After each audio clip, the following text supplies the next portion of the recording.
Y vamos a comentar algunos de estos principales asuntos que centran la actualidad del día y nuestro día a día, de la mano a esta hora de Javier Díaz Jiménez, profesor de Economía del IES. Javier, muy buenos días. Hola, buenos días, ¿qué tal? Muchísimas gracias por acompañarnos esta mañana en la que, entre otras cuestiones, estamos muy pendientes de ese precio de la luz en plena ola de calor. Lo hemos notado esta noche todos al afrontar las largas horas con poco aire y bueno, estamos pendientes efectivamente de ese máximo en el precio, mientras por parte del Gobierno se van a aprobar esas medidas que ya se aprobaban hace unas jornadas, se llevan al Congreso para reducir el IVA. También es impuesto a la producción energética, pero está claro que de momento no se va a conseguir nada porque ya la ministra Teresa Rivero advierte que los precios van a seguir altos, no por solo cuestiones internas, sino también por esa forma de fijar el precio en subasta por parte de Bruselas y por esos precios del gas. Sí, en fin, es la realidad del mercado eléctrico español, es la realidad de la oferta, de la demanda y de la regulación del mercado, de todos los impuestos que tiene la luz. Y a mí me parece que, desde luego, el camino no es bajar el IVA. Estamos en un momento con un déficit público y una deuda pública realmente altas y bajar el IVA pues no es una solución de nada, todo lo contrario. Es más, cada vez que a un sector no le convenga o no le vayan bien las cosas, por las razones que sean, pues lógicamente pedirá que si bajamos el IVA de la luz, que bajemos el IVA de las demás cosas.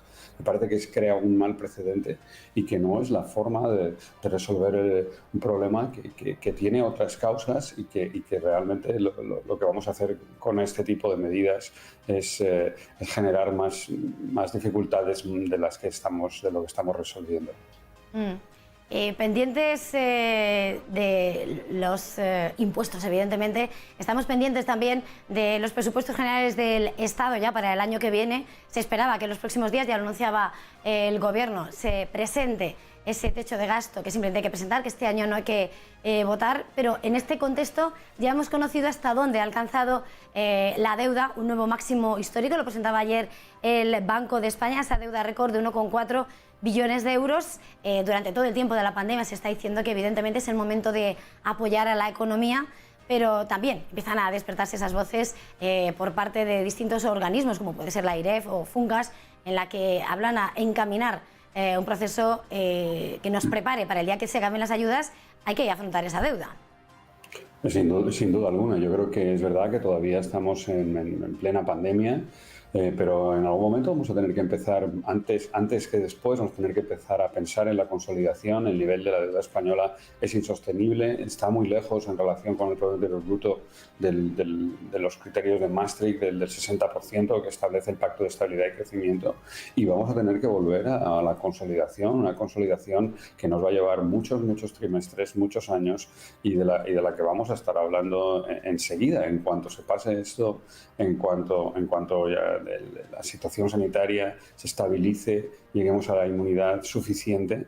La siguiente tarea del sector público, y desde luego con los presupuestos de 2022 vamos a tener que volver a la senda de la consolidación fiscal. Estamos en unas circunstancias fiscales realmente parecidas a las de 2010, 2011, 2012, y vamos a tener que hacer un esfuerzo de consolidación fiscal, de aumentar la recaudación o reducir los gastos o mezclar esas dos medidas, parecido al que hicimos entonces. Más o menos, en realidad hay unos 120.000 millones de exceso de gasto que tenemos que recortar. En este mismo contexto, mientras está señalando esa necesidad de hacer un esfuerzo hacia la consolidación fiscal, está esa próxima elaboración de los presupuestos y esa reforma de la fiscalidad, que precisamente es la que más escollo presenta entre el gobierno de coalición. Sí, así va a ser.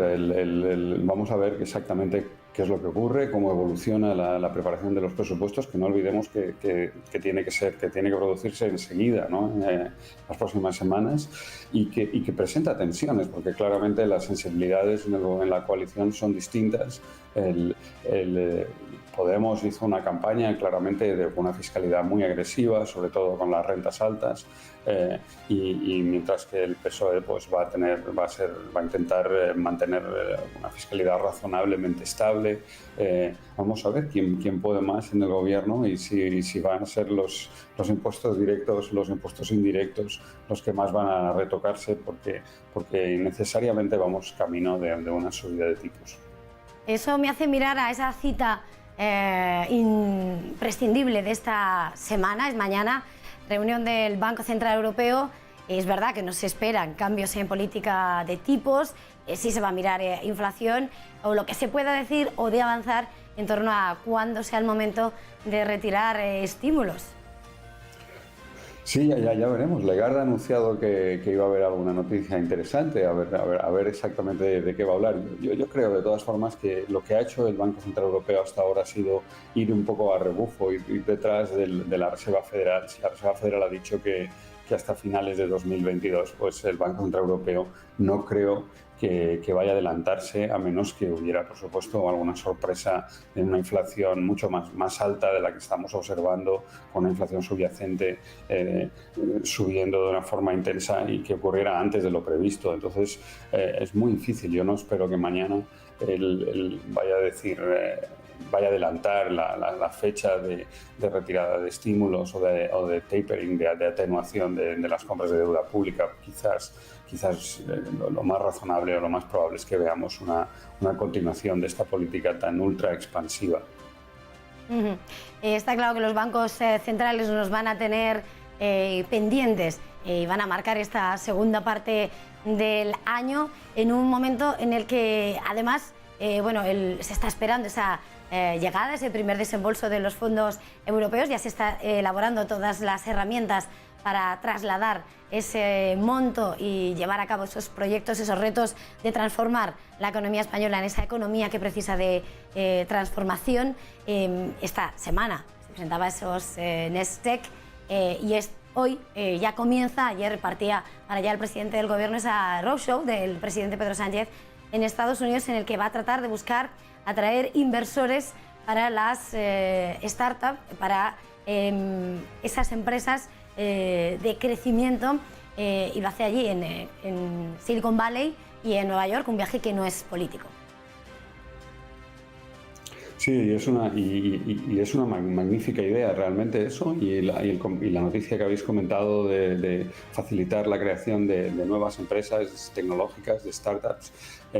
Ojalá de verdad aprovechemos esta gran oportunidad que nos ofrece la financiación tan privilegiada y las transferencias de Bruselas para realmente darle un empujón a la economía española, sobre todo a la parte de las empresas tecnológicas, y realmente contribuir a acelerar esa transformación que tanta falta nos hace. Me parece que ahí no hay nada que objetar. Es una gran iniciativa y creo que debe aplaudirse. Precisamente en este contexto y en referencia a este asunto, hemos comentado aquí en Negocios Televisión la importancia, ¿no?, que dé salto la economía española a ese tipo de compañías con futuro, atraer, sobre todo de cara a esos Nestec, fondos que inviertan a largo plazo, que desarrollen compañías que evidentemente se les apuntale un futuro para crear además ese buen empleo de calidad que de tanto adolece este país. Sí, ojalá, de verdad, ojalá sea como dices. Ese tipo de empresas las necesita España y realmente las necesita Europa, ¿no? Es una de las grandes carencias que tenemos en Europa, no tener ni siquiera, no ya estas grandes empresas, que ojalá las tuviéramos, sino un ecosistema de innovación, de creación de empresas, de experimentación, de intentos, porque realmente todavía, hasta que no termine de verdad de pasarse la pandemia, vivimos una fase de experimentación donde va a haber mucha creación de empresas, mucha destrucción de empresas, y yo creo que en general a Europa nos falta un poco nos falta mucho de ese espíritu innovador, de tomar riesgos, de experimentar, de crear empresas y cerrarlas con más agilidad y de aprovechar las oportunidades que nos ofrece la tecnología. Y ojalá pues estos fondos, estos nuevos fondos, con estas condiciones de financiación tan absolutamente privilegiadas y todas estas transferencias, sirvan para darle ese empujón y para sacarnos un poco a los europeos de esa especie de de pasividad con respecto a la innovación, con respecto a las nuevas tecnologías. Pues nos vamos a quedar aquí. Vamos a terminar este primer vistazo. Muchísimas gracias, Javier Díaz Jiménez, profesor de Economía del IES. Gracias por madrugar con nosotros. Feliz jornada y hasta la próxima. Gracias a vosotros, encantado. Hasta pronto.